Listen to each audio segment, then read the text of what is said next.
ചില സ്ഥലങ്ങൾ എത്ര വട്ടം കണ്ടാലും മതിയാവില്ല.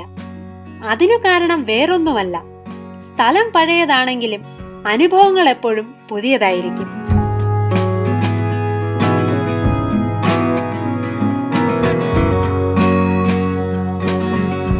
അവരൊരു 25 പേര് ശരിക്കും അവിടെ ടെമ്പിളിന്റെ ഭാഗത്ത് കുടുങ്ങിയിട്ടുണ്ടായിരുന്നു. ഇവിടെ സോലാങ് വാലിക്ക് ജസ്റ്റ് ബാക്കിലായിട്ട്, ജസ്റ്റ് പുറത്തിറങ്ങി ബാക്ക് സൈഡിലായിട്ട് ഒരു ശിവ ടെമ്പിൾ ഉണ്ടെന്ന് പറയുന്നു. ആക്ച്വലി ശിവ ടെമ്പിളിലേക്കുള്ള ട്രക്കിംഗ് റൂട്ട് ഉണ്ട്. ഒരു 1.5-2 കിലോമീറ്ററിന്റെ ഒരു ട്രക്കിംഗ് വലിയ സ്ലോപ്പ് ആയിട്ടുള്ള ട്രക്കിംഗ് ഒന്നും അല്ല.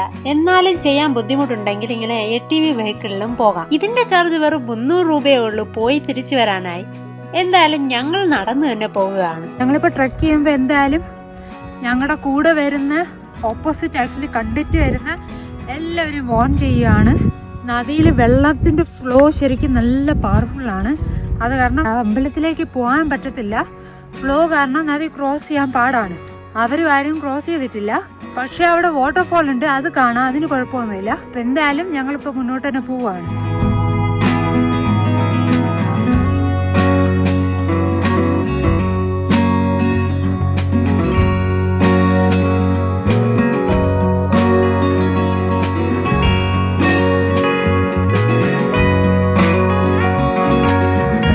ഫൈനലി ഇതാ നദി മുറിച്ച് കിടക്കേണ്ടടുത്ത് എത്തിക്കഴിഞ്ഞു. ഈ ഒരു ഏരിയ വരെ നടന്നു വരാൻ ഞങ്ങൾക്ക് ഒരു 15-20 മിനിറ്റ് എടുത്ത് കാണും. ഞങ്ങളെ വഴിയിൽ വെച്ച് കണ്ടവർ പറഞ്ഞതുപോലെ തന്നെ ഇവിടെ ശരിക്കും വെള്ളത്തിന് നല്ല ഫോഴ്സ് ഉണ്ട്, മുറിച്ചു കിടക്കാൻ പ്രയാസമാണ്. വീഡിയോയിൽ ശരിക്കും ക്ലിയർ ആകുന്നുണ്ടോ എന്നറിയില്ല, പക്ഷെ ഇത് മുറിച്ചു കിടക്കാൻ വലിയ എളുപ്പമല്ല.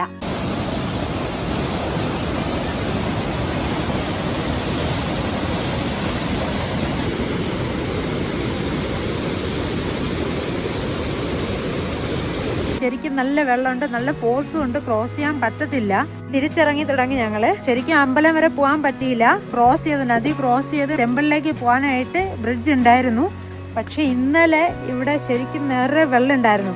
ഇന്നലെ ഞാൻ വന്നപ്പോൾ ബീച്ച് റിവറിൽ എന്തുമാത്രം വെള്ളം ഉണ്ടായിരുന്നു എന്ന് നിങ്ങൾക്ക് വീഡിയോയിൽ കണ്ടതാണ്. അപ്പോൾ അതേ വെള്ളം ഇവിടെ ശരിക്കും മേളിൽ ലാൻഡ് സ്ലൈഡ് ആയിട്ട് ഇഷ്ടം പോലെ വെള്ളം വന്ന് ഇവിടെ ഈ ഒരു ഏരിയ, ഞാനിപ്പോൾ നടന്നിറങ്ങുന്ന ഒരു ഏരിയയും കവർ ആയിട്ടുണ്ട്. ഇവിടെ ശരിക്കും ഇപ്പോഴും വാട്ടർ ഫ്ലോയിങ് ആണ്, പക്ഷെ ചെറിയ രീതിയിൽ. അപ്പോൾ അത് കാരണം ബ്രിഡ്ജ്, ഇന്നലത്തെ വെള്ളപ്പൊക്കത്തിൽ ബ്രിഡ്ജ് എല്ലാം തകർന്നു പോയി. അത് കാരണമാണ് ക്രോസ് ചെയ്യാൻ പറ്റാത്ത ഒരവസ്ഥയായിട്ടുള്ളത്. അവിടെ പലക ഇട്ടിട്ടുണ്ട് ക്രോസ് ചെയ്ത് പോകാനായിട്ട്. പക്ഷെ അത് ശരിക്കും റിസ്കിയാണ്. അത്യാവശ്യം കുറച്ച് പോകാനായിട്ട് കുറച്ച് നല്ല ധൈര്യമുള്ള കുറച്ച് പേരൊക്കെ ക്രോസ് ചെയ്യുന്നുണ്ട്. അല്ലാതെ വേറെ ആരും പോകുന്നില്ല, കാരണം വെള്ളത്തിന് നല്ല ഫോഴ്സ് ഉണ്ട്. പലക കെട്ടിയിട്ടൊന്നുമില്ല, വെറുതെ അതിൻ്റെ പുറത്തിട്ടേക്കുകയാണ്. അപ്പോൾ അതൊന്ന് സ്ലിപ്പ് ചെയ്തൊക്കെ പോവുകയാണെങ്കിൽ നേരെ വെള്ളത്തിലായിരിക്കും പോവുക. വെള്ളത്തിനാണെങ്കിൽ നല്ല ഫോഴ്സും ഉണ്ട്. അപ്പോൾ സാധാരണ വരാനാണെങ്കിൽ ഇവിടെ പാലമുണ്ട്. പാലം എന്തായാലും അവരൊന്നുകൂടെ റീകൺസ്ട്രക്ട് ചെയ്യും. മേ ബി അടുത്ത തവണ വരുമ്പോൾ പാലം കൺസ്ട്രക്ട് ചെയ്തിട്ടുണ്ടാവുമെങ്കിൽ ഒന്ന് കയറി അമ്പലം വരെ പോയിട്ട് വരാം. അതുപോലെ ഇന്നലെ വെള്ളപ്പൊക്കം ഉണ്ടായത് ആക്ച്വലി ഇതൊരു ഫ്ലാഷ് ഫ്ലഡ് ആണ്, മലവെള്ള പാച്ചിൽ ഒക്കെ ആണ് ഉണ്ടായത്. അതുകൊണ്ട് തന്നെ നമ്മളെ പോലെ ഇന്നലെ ടെമ്പിളിൽ പോയ ആളുകൾ അവരൊരു 25 പേര് ശരിക്കും അവിടെ ടെമ്പിളിന്റെ ഭാഗത്ത് കുടുങ്ങിയിട്ടുണ്ടായിരുന്നു. അത് കഴിഞ്ഞ് ഇപ്പോൾ എൻ്റെ ബാക്കിൽ നിങ്ങൾക്ക് കാണാം, ഇവിടെ ടെന്റ് പോലെ കെട്ടിയിട്ടുണ്ട്. ഇത് സിപ്പ് ലൈൻസ് ആണ്. അപ്പോൾ സിപ്പ് ലൈൻസ് വഴിയാണ് അവിടെ നിന്ന് പിന്നെ അവരെ എല്ലാവരും രക്ഷപ്പെടുത്തി കൊണ്ടുവന്നത്. അവർ ശരിക്കും അവിടെ അമ്പലത്തിൻ്റെ ആ ഒരു ഏരിയയിൽ തന്നെ കുടുങ്ങിപ്പോയി. അവർക്ക് ഇങ്ങോട്ട് വരാനുള്ളൊരു സാഹചര്യം അല്ലായിരുന്നു. പിന്നീട് അവരെ കൊണ്ടുവരികയാണ് ചെയ്തത്, റെസ്ക്യൂ ചെയ്യുകയാണ് ചെയ്തത്. അമ്പലത്തിൽ പോകാൻ പറ്റിയില്ലെങ്കിലും പ്രകൃതി ഭംഗിയൊക്കെ ആസ്വദിച്ച് ഞങ്ങൾ തിരിച്ചുള്ള യാത്ര തുടങ്ങി.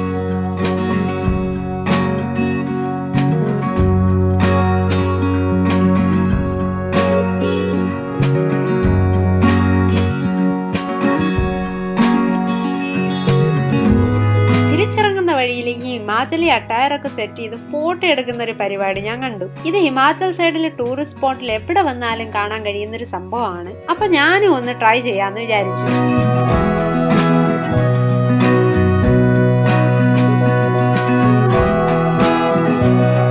ഫോട്ടോ സെഷനൊക്കെ കഴിഞ്ഞ് ഞങ്ങൾ താഴോട്ടിറങ്ങി ഇന്നത്തെ ദിവസം അവസാനിപ്പിക്കാൻ പോകുകയാണ്.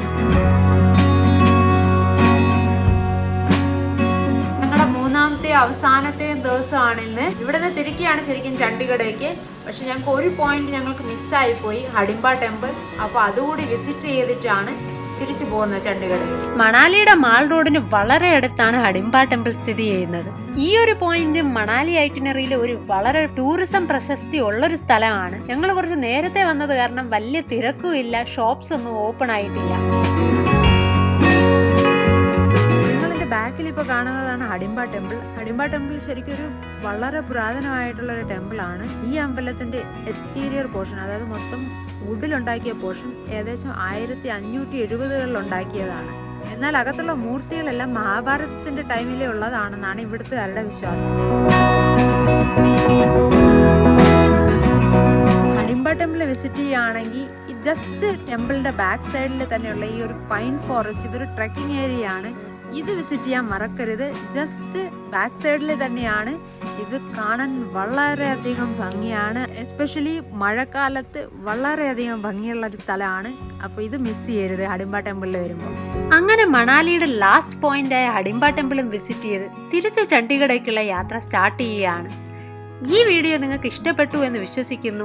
ഇഷ്ടപ്പെട്ടെങ്കിൽ ലൈക്ക് ചെയ്യാൻ മറക്കണ്ട. ഇതുപോലുള്ള കൂടുതൽ വീഡിയോസിനായി ചാനലും കൂടെ സബ്സ്ക്രൈബ് ചെയ്തേക്കുക. അടുത്ത ആഴ്ച പുതിയൊരു വീഡിയോ ആയി വീണ്ടും കാണുന്നവരെ ഗുഡ് ബൈ.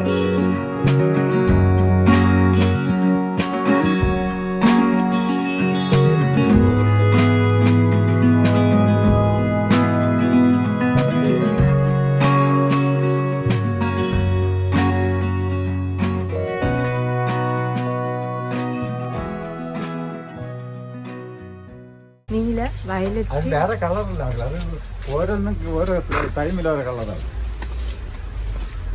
പൂത്ത് വരുമ്പോൾ ഒരു കളറ്, അത് കുറേ കഴിയുമ്പോൾ കളറ്.